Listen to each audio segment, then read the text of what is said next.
You're in the way. Get out now. Fair enough. Let's go then. What's your name? I'm Kane. I'm a sophomore in college. I just finished all my general education courses and will be majoring in economics next year. I'll start learning specialized subjects soon. Job hunting will kick in, but I'm also considering graduate school. My parents are supportive of either path, which I appreciate. We're financially well off, thanks to my dad building a successful business from scratch. While I don't like to brag about it, we've never had financial issues, and I feel grateful to my parents. Once I find a job, I'm determined to repay their kindness. Despite how good my life might look, I have my own problems. It revolves around my brother and his wife. My brother Rick is 10 years older than me. To be honest, I've never really gotten along with him. Friends have told me that siblings of opposite genders who are more than 5 years apart don't talk much, but Rick and I have always talked a lot. However, we're not exactly close. Hey Kane, go buy some comics for me and get a notebook for studying. Use your own allowance, of course. Oh, and grab a drink too. I've been running errands like this for years. My parents would step in when they were around, but since they both work, I've mostly just complied out of fear. This dynamic hasn't changed even though I'm an adult now. If anything, it feels like it's getting worse. The turning point was last year when Rick got married. He married Stacy, who is the same age as him. Stacy is a beautiful woman, but she's also pretty cold. I didn't like her from the moment we met, and it turns out my instincts were right. You have a sister whose parents are well off. I wonder if Caitlin could give us $5,000 as wedding money. Stacy always seemed to be pressuring me, even though I'm still in school. Thankfully, my parents stepped in. Kate is still a student living at home. The wedding gift money can be the same as ours. Yeah, we'll give a little extra. But my brother and Stacy weren't satisfied. That's not right. You're an adult. Paid up. Exactly. We'll be family for a long time. You need to step up. I ended up just giving them money that my parents gave me to avoid any drama. Frankly, both my brother and Stacy are pretty greedy. I was hoping to keep my distance as much as possible, but they keep showing up at our house despite my wishes. They never miss a chance to take a jab at me for living at home and commuting to college. You're still living at home. You don't plan on being a burden forever, do you? I don't want a sister who's good for nothing. Seriously, even if college is close, it's so uncool. Why don't you move out? That way, we could save on utilities and groceries, plus there'd be more inheritance for us. My brother said all this even though he himself commuted from home to college and even had to repeat 2 years. Stacy's comments were just as bad. My parents are still working and are in good health, but she's already talking about inheritance. It's just insensitive. Anything I'd say would just make them mad, so I've been biting my tongue. But things have gotten even worse. Now they're bringing their stuff into our home for some reason. Despite living only 30 minutes away in a large apartment, they keep hauling in clothes and knickknacks. Rick, this stuff is in the way. Why are you bringing it here? You have your own home, right? My mom finally spoke up. My brother didn't care. This is my home too. What's the big deal? Besides, Kane has more stuff here. Kane lives here. Of course she does, Mom replied. Well, I'm also a child of this house. Don't discriminate between your kids. There's nothing wrong with keeping our stuff here. Stacy is a part of my family, so she's part of this house. Exactly, future in-laws, Stacy chimed in. Rick will eventually inherit everything. Might as well start now, right? They kept ignoring my parents' warnings. One day, as this state of affairs continued, they took it a step further. One weekend morning, I woke up to the sound of heavy footsteps. The house was filled with burly men following my older brother and Stacy as they shuffled stuff around. It seemed like my brother and Stacy had hired them. What do we do with this? One of the men asked. Just leave that. Oh, but take that one away, Rick instructed.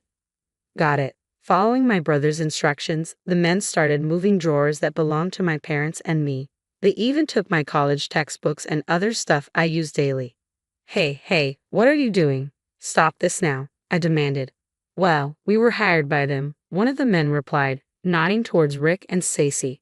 No matter what I did to stop them, they didn't listen. Even when I directly complained, they just glanced towards my brother and Stacy with puzzled looks. Apparently, they had been hired with a handsome sum. Before I knew it, all the essential items were out of the house. Without pause, everything was loaded into a truck parked outside. Oh, Kane, leave your money, okay? We'll put it to good use. And please take those 2 old folks with you. You can keep your wallet at least. Don't think we're heartless. We've rented a weekly apartment for you to stay with Mom and Dad. 2 weeks' rent is paid. Go there for now. We've arranged for your stuff to be delivered there too. What? You can't. But before I could say another word, they kicked me and my parents out into the yard. I stood there stunned, looking up at the house I'd been sleeping in just minutes ago. But then I snapped back to reality. I couldn't just stand there paralyzed. I'm an adult now, not just a kid who needs protecting by my parents. I guess I'll have to take a break from college. I'll find a part-time job to get by for now. I wonder what happened to my bank book and seal. It would be nice if my brother had put some basic funds aside for me. But I can't just worry all day. The only thing to do is go to the weekly apartment they told us about. It's okay, Dad, Mom. I'm not a kid anymore. Saying this, I looked back at my parents. They must be even more stunned than I am betrayed by my brother. So it's up to me to lift their spirits. My expectations were shattered in a really good way. Huh? When I turned around, both of them were smiling. Well, that went better than I thought, right? Dad said. It happened faster than expected, Mom added. Wait, what's going on? Turns out they had suspected my siblings' scheme all along. From the moment they first moved their belongings, they had anticipated a day like this. But listen, Kane, people like that won't stop no matter what you say. If anything, they'll dig their heels in deeper when faced with reason, Dad explained. Exactly. You can't face people like Rick head-on. Instead, let them think they've succeeded in their little plot. They'll let their guard down. That's when you make your move, Mom added. So this all went according to your plan? I asked, incredulous. Their smiles deepened at my question. Look, your dad didn't build a company from scratch for nothing. It's about time to show you some of the skills that have supported your dad, Kane. I'll teach you what it really means to handle people. They suggested we go to the weekly apartment for now. I thought we were going straight home to confront my siblings, but apparently not. Following Dad's guidance, I walked as if deeply disheartened. I feel like we're being followed, I whispered. Don't worry, Kane. Just act like you don't notice. Types like Rick and Stacy enjoy tormenting their prey. They'll probably report back to someone that we look downcast. Just keep acting disheartened, Mom advised. Heeding their advice, I proceeded to the apartment. Once inside, they announced energetically, okay, most of the plan is a success. Time to counterattack Rick and his gang. On Mom's cue, Dad placed a call. Proceed as planned. He was speaking to a moving company. Additionally, it seemed one of Dad's trusted employees was ready to direct the operation. The movers started pouring into our home. Boss, everything is going as planned. Your son and daughter-in-law seem to be shocked. I expected as much. Carry on. Over the phone, there was a buzz-like live commentary. Apparently, the movers had been prepped by Dad on what items to take. The sound of safes and other valuables being moved filled the air. What the heck? You guys bursting into someone's house like this? What's the big idea? Rick shouted. Really? You want me to call the police? Stacy threatened. No, we're just here on the homeowner's request. Hey, excuse me, could you move? You're in our way. Wait a minute, that's my safe with my bank book in it. Where are you taking that? Rick demanded.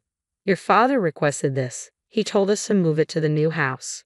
What's going on? Stacy asked, bewildered. I was just about to check the combination.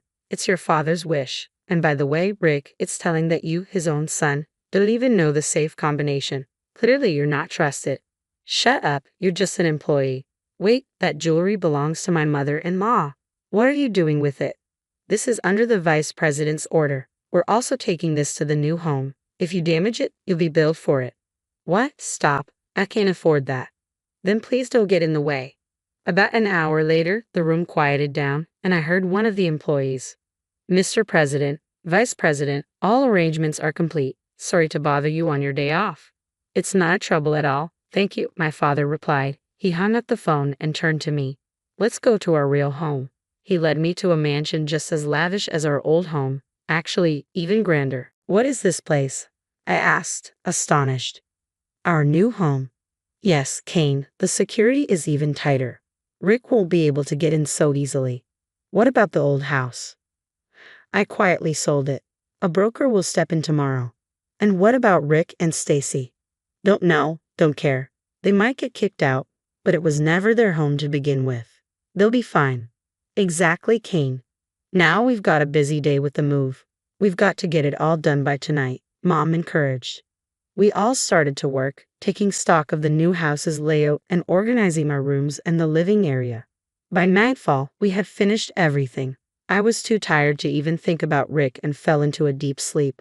The next morning, after a good rest, my parents explained everything. Apparently, they had foreseen this day ever since Rick got married.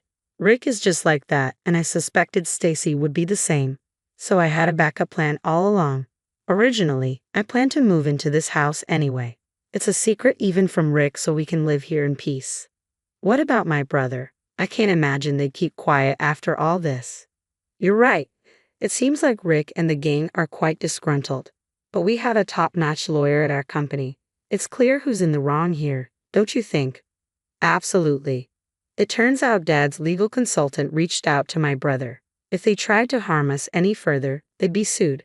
Hearing this, my brother gave up on taking over our old home. They were left high and dry. But that's not all. Turns out my brother couldn't land a job after college and was working at our dad's company out of pity. There's no way we're keeping someone like you on staff. You're not my son anymore. You're fired, Dad said. Spurred by this incident, my brother, who had zero skills to begin with, struggled to find a new job. Stacy, who was all about the money, was absolutely furious. Rick, you're useless without money. I want a divorce, she declared, and they got divorced. But Stacy wasn't going to get off scot-free either. Dad talked to Stacy's employer about the whole ordeal. They couldn't keep her on, especially if it meant risking a relationship with an important client. They fired Stacy on the condition that they continue their relationship with Dad's company as before. I can't believe this is happening to me. I was supposed to be the boss's wife, living the high life. All those jewels, that mansion, they were supposed to be mine. Stacy complained, but it was too late. She was also left penniless. Her family knew the situation but had no intention of helping her. They ostracized her instead. Hearing all this made me realize that despite thinking I was grown up, I'd been naive. I still have much to learn from my parents. I must continue to strive, ensuring I never become like my brother or Stacy. Luckily, I still have time before I graduate from college, so I'm going to keep working hard, following my parents' example.